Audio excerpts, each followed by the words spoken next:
आज लखनऊ में BrahMos integration and testing facility centre के उद्घाटन के शुभ अवसर पर मैं आप सबसे बातचीत करते हुए बेहद प्रसन्नता की अनुभूति कर रहा हूं।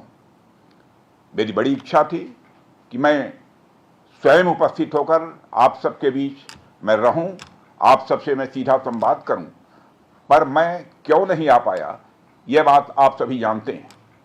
अभी जिस परिस्थिति से हम गुजर रहे हैं उसे देखते हुए मेरा दिल्ली में रहना यह अति आवश्यक था। इसलिए मैं वीडियो कॉन्फ्रेंसिंग के माध्यम से आप सभी से जुड़ रहा हूं। मैं भले ही आपके बीच नहीं आया, लेकिन अपने उत्साह के माध्यम से आप मुझ तक जरूर पहुंच गए हैं। यह अपने आप में एक संदेश है कि चाहे हम किसी भी परिस्थिति में रहें, यह देश चलता रहेगा और हमारा काम नहीं रुकेगा। किसी भी स्थिति में हमारा संवाद नहीं टूटेगा। साथियों, आज का दिन हमारे शहर लखनऊ और हमारे राज्य उत्तर प्रदेश और हमारे पूरे देश के लिए एक ऐतिहासिक दिन है। आज का दिन मैं समझता हूं उस शक्ति की आराधना का दिन है जो हमारी सेनाओं को संबल प्रदान करती है, जो हमारी सेनाओं में निहित होकर दुश्मन पर कहर बरसाती है।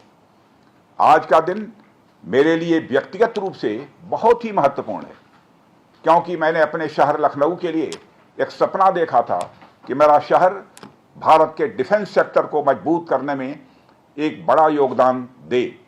वह सपना अब पूरा हो रहा है। साथियों, BrahMos integration and testing facility का उद्घाटन इसलिए भी महत्व रखता है क्योंकि आज का दिन बहुत ही खास है। आप सब तो जानते ही हैं कि आज नेशनल टेक्नोलॉजी डे है। आज ही के दिन 1998 में श्रद्धेय अटल बिहारी वाजपेयी जी के नेतृत्व में हमारे वैज्ञानिकों ने पोखरण में परमाणु परीक्षण करके दुनिया को भारत की ताकत दिखाई थी।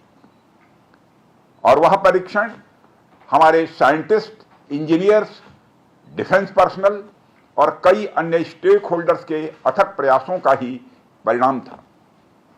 यह हमारे वैज्ञानिकों तथा इंजीनियर्स को मान्यता देने, उनको रिकॉग्नाइज करने और उनके कंट्रीब्यूशन को एक्नॉलेज करने का दिन है। मुझे अच्छी तरह याद है जब मैंने इसका शिलान्यास किया था, उस समय माननीय मुख्यमंत्री श्री योगी आदित्यनाथ जी भी थे।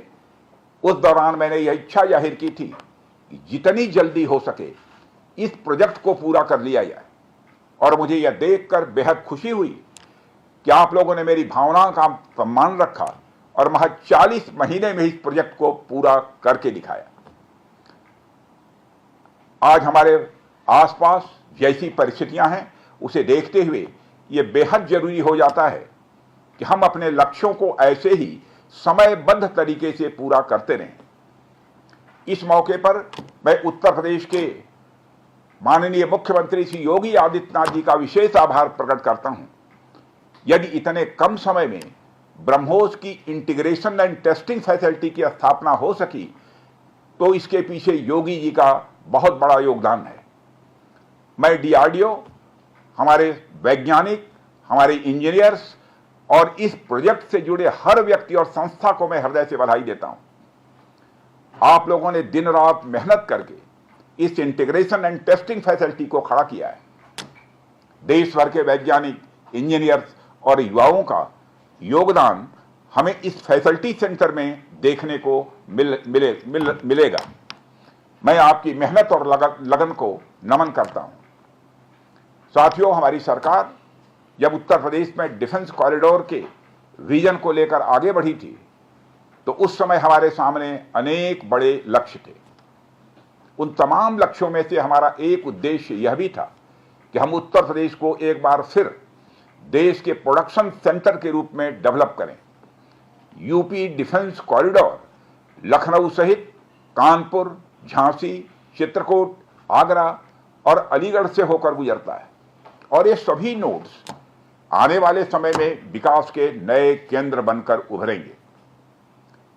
साथियों, एक उदाहरण मैं आपके सामने रखूं तो आप में से बहुत लोगों को पता होगा कि एक समय कानपुर और आसपास का क्षेत्र प्रोडक्ट्स की मैन्युफैक्चरिंग के लिए जाना जाता था।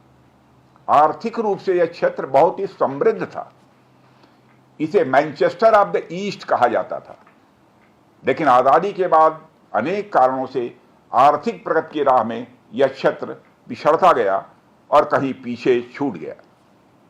मैं उन कारणों में तो नहीं जाना चाहूंगा, पर कहना यह चाहता हूं कि यूपी डिफेंस कॉरिडोर के निर्माण के बाद यह क्षेत्र फिर से एक बार अपने पुराने वैभव को प्राप्त करने की ओर आगे बढ़ चला है। मुझे इसमें कोई संदेह नहीं है कि कानपुर विकास की उन ऊंचाइयों को छुएगा जो दुनिया के विकसित क्षेत्रों के लिए अनुकरणीय होगा। कल को वेस्ट में कोई क्षेत्र जब बहुत अधिक प्रगति करेगा तो उसे कानपुर ऑफ द वेस्ट कहा जाएगा। इसी प्रकार डिफेंस इंडस्ट्रियल कॉरिडोर के सभी नोड्स को डेवलप करने के लिए हम पूरी तरह से कमिटेड हैं। मुझे यह भी बतलाया गया है कि अभी उत्तर प्रदेश डिफेंस कॉरिडोर में aircraft manufacturing, UAV, drones, ammunitions, composite and critical materials, small arms, textile तथा पैरासूट आदि में मेजर इन्वेस्टमेंट किए गए हैं। एक अच्छी बात यह है कि इस डिफेंस कॉरिडोर में हमें पब्लिक सेक्टर और प्राइवेट सेक्टर दोनों की ही बड़ी अहम भागीदारी दिखाई दे रही है। साथियों, जब मैं प्राइवेट सेक्टर की भागीदारी की बात कर रहा हूं तो मुझे यह बताते हुए बड़ी खुशी हो रही है कि लखनऊ में ही पीटीसी इंडस्ट्रीज लिमिटेड द्वारा titanium and super alloy material plants की शुरुआत की जा रही है। इसके अलावा 7 एडिशनल क्रिटिकल प्रोजेक्ट्स की भी नींव इस समय रखी जा रही है। यह निश्चित रूप से रक्षा क्षेत्र में भारत की आत्मनिर्भरता की गति को और तेज करेगा। मैं इसके लिए श्री सचिन अग्रवाल को भी बधाई देना चाहता हूं। हमारा सपना है कि उत्तर प्रदेश दुनिया के टॉप डिफेंस प्रोडक्शन और एक्सपोर्ट डेस्टिनेशन के रूप में जाना जाए। आज जो ब्रह्मोस फैसिलिटी शुरू हो रही है, मैं समझता हूं वह यूपी डिफेंस कॉरिडोर का यह गौरव होगा। यह सिर्फ उत्तर प्रदेश का ही नहीं बल्कि देश का सबसे बड़ा BrahMos integration and testing facility centre है। यह रक्षा क्षेत्र में भारत की आत्मनिर्भरता के प्रयास को भी मजबूती प्रदान करेगा। साथियों, जहां तक ब्रह्मोस का प्रश्न है तो आप सभी यह जानते हैं कि ब्रह्मोस दुनिया के सबसे तेज सुपरसोनिक क्रूज मिसाइल्स में से एक है। ब्रह्मोस सिर्फ एक हथियार नहीं है बल्कि यह अपने आप में एक मैसेज है। मैसेज हमारी आर्म्ड फोर्सेस के स्ट्रेंथ का है। मैसेज दुश्मन के प्रति हमारी डेटरेंस का है, प्रतिरोधक क्षमता का है। मैसेज हमारी बॉर्डर्स की सेफ गार्डिंग के हमारी प्रतिबद्धता का है। साथियों, पोखरण परमाणु परीक्षण में महत्वपूर्ण योगदान देने वाले मिसाइल मैन और हमारे पूर्व राष्ट्रपति डॉक्टर एपीजे अब्दुल कलाम ने यह कहा भी था कि unless India stands up to the world, no one will respect us in this world. Fear has no place, only strength respects strength. अर्थात दुनिया कमजोरों का नहीं बल्कि शक्तिशाली का सम्मान करती है। उनका विजन था कि हमें अपनी ताकत को और मजबूत करना होगा। जब तक कोई देश ताकतवर नहीं होगा, दुनिया उसका सम्मान नहीं करेगी। आज भारत दुनिया के सबसे शक्तिशाली राष्ट्रों में से एक है। हम लगातार अपनी ताकत और बढ़ा रहे हैं और मैं समझता हूं कि आज जो फैसिलिटी सेंटर शुरू हो रहा है, यह भारत की शक्ति को और मजबूत करने में सहायक होगी। साथियों, यह केवल एक फैक्ट्री का उद्घाटन भर नहीं है बल्कि मैं समझता हूं कि रक्षा क्षेत्र में भारत की आत्मनिर्भरता की दिशा में एक बहुत बड़ा कदम है। उत्तर प्रदेश डिफेंस इंडस्ट्रियल कॉरिडोर बनने के पश्चात उत्तर प्रदेश के इंडस्ट्रियल डेवलपमेंट का एक नए सिरे से श्री गणेश हो चुका है। इस डिफेंस कॉरिडोर में अब तक कुल 180 के लगभग एमओयूज साइन किए जा चुके हैं, जिसमें 34,000 करोड़ रुपए का इन्वेस्टमेंट प्रपोज्ड है। आपको यह जानकर खुशी होगी कि अभी तक इस कॉरिडोर में 4,000 करोड़ रुपए का इन्वेस्टमेंट किया भी जा चुका है। साथियों, टेक्नोलॉजी डे के दिन इस हाई टेक्नोलॉजी प्लेटफॉर्म फैसिलिटी को इनागुरेट करना अपने आप में एक लैंडमार्क डे है। परंतु इसके साथ साथ यह भारत की नई इनोवेटिव एनर्जी को भी दिखाता है, जिसको हमने पिछले कुछ सालों में गति देने का प्रयास किया है। हम सब जानते हैं कि इस समय टेक्नोलॉजी के क्षेत्र में, खासकर critical high and frontier technology के क्षेत्र में बड़ी तेजी से बदलाव आ रहा है। चाहे सिविल सेक्टर हो या डिफेंस सेक्टर, आज रोज नई नई टेक्नोलॉजी सभी प्रकार के प्रोडक्ट्स या सर्विसेज में क्रांतिकारी परिवर्तन ला रही हैं। हमारे जीवन का कोई भी ऐसा कार्य क्षेत्र नहीं है जहां टेक्नोलॉजी हमें डिसरप्टिव तरीके से प्रभावित न कर रही हो। दुनिया के हर क्षेत्र में इस टेक्नोलॉजी क्रांति ने एक ऐसी उथल पुथल मचा रखी है जहां पुराने सारे अब तक के स्थापित जो नोशंस हैं, धारणाएं हैं, वह तेजी से बदल रही हैं और ऐसे नए परिवर्तनों का आगाज हो रहा है जिसके बारे में पहले हम सोच भी नहीं सकते थे। ऐसे में नेशनल टेक्नोलॉजी डे एक खास महत्व रखता है और इस खास दिन पर डिफेंस के क्षेत्र में एक हाई टेक्नोलॉजी फैसिलिटी को उद्घाटन करना मेरे, आपके और हम सब के लिए एक गौरव का विषय है। साथियों, ब्रह्मोस भारत और रूस के हाईएस्ट डिफेंस टेक्नोलॉजी का एक संगम है। जिस तरह हमारा उत्तर प्रदेश प्रयाग स्थित संगम के लिए दुनिया भर में जाना जाता है, उसी तरह आने वाले समय में लखनऊ भी इस टेक्नोलॉजी के संगम के लिए जाना जाएगा और यह संगम कई अनेक विशेषताओं को अपने अंदर समाहित करता है।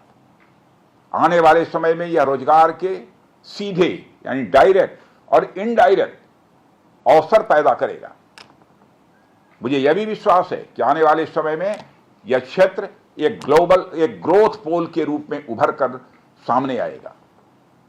साथियों, ब्रह्मोस जैसे कॉम्प्लेक्स सिस्टम की एक खास विशेषता होती है और यह सिस्टम अनेक प्रकार के सब सिस्टम, कंपोनेंट्स और पार्ट्स से बने होते हैं जिन्हें किसी भी एक जगह पर निर्मित करना संभव नहीं होता है। यह सभी अलग अलग पार्ट्स इतने विशेष होते हैं, स्पेशलाइज्ड होते हैं, इनमें से हर एक को बनाने के लिए हाईली स्किल्ड मैन पावर और हाई टेक्नोलॉजी वाले हथियार, औजार, टूल्स की आवश्यकता होती है। आपको मैं यह बताना चाहूंगा कि हमारी डिफेंस इंडस्ट्री के अंदर देश भर में, चाहे वह डीपीएसयू हो या प्राइवेट सेक्टर की इंडस्ट्रियल यूनिट्स हो या जहां भी स्थापित होती हैं, वहां अपने साथ साथ एमएसएमई यानी छोटी औद्योगिक इकाइयों का एक एंसिलरी इंडस्ट्रियल बेस भी निर्मित करती हैं और इन एंसिलरी इंडस्ट्रियल बेस से पूरे इलाके का एक सामाजिक आर्थिक विकास होता है। मेरा मानना है कि यह फैसिलिटी सेंटर भी वही भूमिका निभाएगा। और साथियों, जैसा कि आप सब जानते हैं, चाहे भारत सरकार हो या राज्य सरकार, हमारी नीति एकदम साफ है। Make in India, make forward. हमारे लिए रक्षा क्षेत्र में आत्मनिर्भरता का अर्थ बहुत व्यापक है। हम इस विचार के साथ आगे बढ़ रहे हैं कि हमें खुद के लिए तो आर्म्स एंड इक्विपमेंट बनाना ही है, साथ ही साथ में पूरी दुनिया को एक्सपोर्ट भी करना है। साथियों, दुनिया की मिलिट्री मार्केट में अपार संभावनाएं हैं। हाल ही में मैं Stockholm International Peace Research Institute की एक रिपोर्ट पढ़ रहा था। उसमें उन्होंने यह बताया है कि वर्ल्ड मिलिट्री एक्सपेंडिचर 2024 में बढ़कर $2,718 बिलियन हो गया है। आप सोचिए, आर्म्स एंड इक्विपमेंट का इतना बड़ा मार्केट हमारी राह देख रहा है। इसलिए हमें बेहद मजबूती से भारत को दुनिया के लिए एक अट्रैक्टिव डिफेंस प्रोडक्ट हब के रूप में विकसित करने की ओर आगे बढ़ना ही होगा। आज का दिन उस विचार की तरफ बढ़ाया गया हमारा एक और ठोस कदम है। इन सारी चीजों ने मिलाकर उत्तर प्रदेश में डेवलपमेंट का एक इकोसिस्टम तैयार किया है। इसी कारण हम उत्तर प्रदेश में डिफेंस कॉरिडोर का भी निर्माण कर पाए।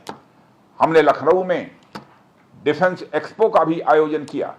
हमने डीआरडीओ के टेस्टिंग सेंटर DTTC की भी स्थापना की और आज जिस ब्रह्मोस फैसिलिटी का उद्घाटन यहां हो रहा है, इस फैसिलिटी की शुरुआत से ही लगभग 500 डायरेक्ट और 1000 इनडायरेक्ट रोजगार सृजित होंगे। यह भी कहीं न कहीं उस इकोसिस्टम के कारण ही संभव हो पाया है जो श्री योगी आदित्यनाथ जी ने यहां डेवलप किया है। यानी हमारी डबल इंजन की सरकार उत्तर प्रदेश में खेल से लेकर खेत तक, कल्चर से लेकर कनेक्टिविटी तक, पुलिस से लेकर पॉलिसी तक और टेक्नोलॉजी से लेकर टूरिज्म तक हर क्षेत्र में विकास कर रही है। इसलिए मैं उत्तर प्रदेश सरकार को पुनः बधाई देता हूं। हर तरीके से उत्तर प्रदेश और भारत के डेवलपमेंट को लेकर हमारा संकल्प, हमारा समर्पण और हमारी प्रतिबद्धता और भी मजबूत होती जा रही है।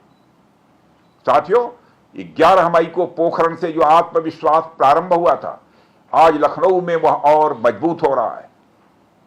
साथियों, अपनी बात समाप्त करने के पहले मैं कहना चाहता हूं कि जिन भारत विरोधी और आतंकी संगठनों ने भारत माता के मस्तक पर हमला करके कई परिवारों के सिंदूर मिटाए थे, उन्हें भारतीय सेना ने ऑपरेशन सिंदूर के माध्यम से इंसाफ दिलाने का काम किया है। और इसके लिए आज सारा देश भारतीय सेनाओं का अभिनंदन कर रहा है। ऑपरेशन सिंदूर सिर्फ एक सैन्य कार्रवाई भर नहीं है, बल्कि भारत की राजनैतिक, सामाजिक और सामरिक इच्छा शक्ति का प्रतीक है। यह ऑपरेशन आतंकवाद के खिलाफ भारत की दृढ़ इच्छा शक्ति का और सैन्य शक्ति की क्षमता और संकल्प शक्ति का भी प्रदर्शन है। हमने दिखाया है, भारत आतंकवाद के खिलाफ जब भी कोई कार्रवाई करेगा तो आतंकवादियों और उनके आकाओं के लिए सरहद पार की जमीन भी सुरक्षित नहीं रहेगी। भारतीय सेनाओं ने ऑपरेशन सिंदूर को पाकिस्तान में मौजूद आतंकी ढांचा ढहाने के उद्देश्य से लॉन्च किया था। हमने उनके आम नागरिकों को कभी निशाना नहीं बनाया था, मगर पाकिस्तान ने न केवल भारत के नागरिक इलाकों को निशाना बनाया, बल्कि मंदिर, गुरुद्वारा, गिरजाघर पर भी हमले करने का प्रयास किया।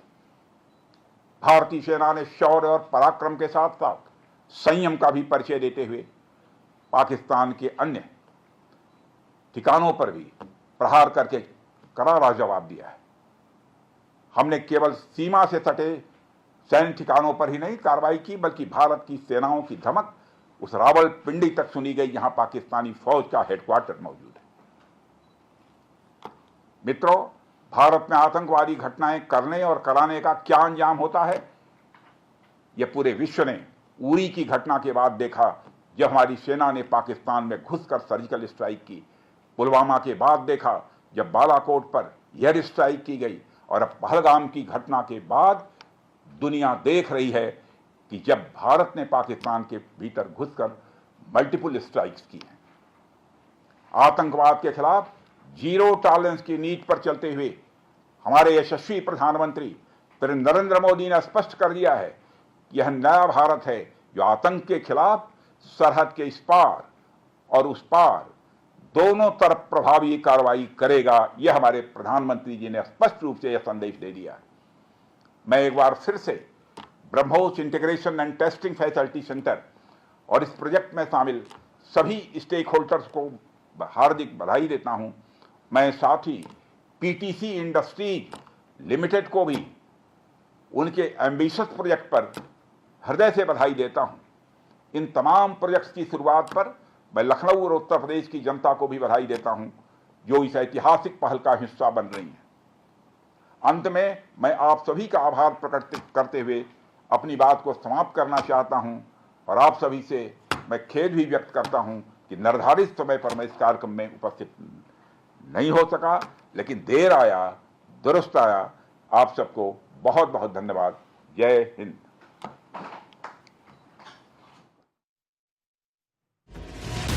प्रतिरक्षा मंत्री राजनाथ सिंह ये प्रेसमिट आप देखि पारुथिले, ये बड़ सूचना आमे कहि परिबा एवं शत्रु पक्षंकर एबे छाती धड़धड़ हेबा आरंभ करिबणी। कारण एइथिपय आमे कहूछु जेतेबेले ब्रह्मोस सेंटर आज उद्घाटन होईछि एवं लखनऊ रे ब्रह्मोस मिसाइल तैयारी हेबो, शत्रु पक्षों को ध्वंस करिबो ब्रह्मोस सुपरसोनिक ब्रह्मोस मिसाइल एवं ये सेंटर आज उद्घाटन करिसेंती प्रतिरक्षा मंत्री राजनाथ सिंह।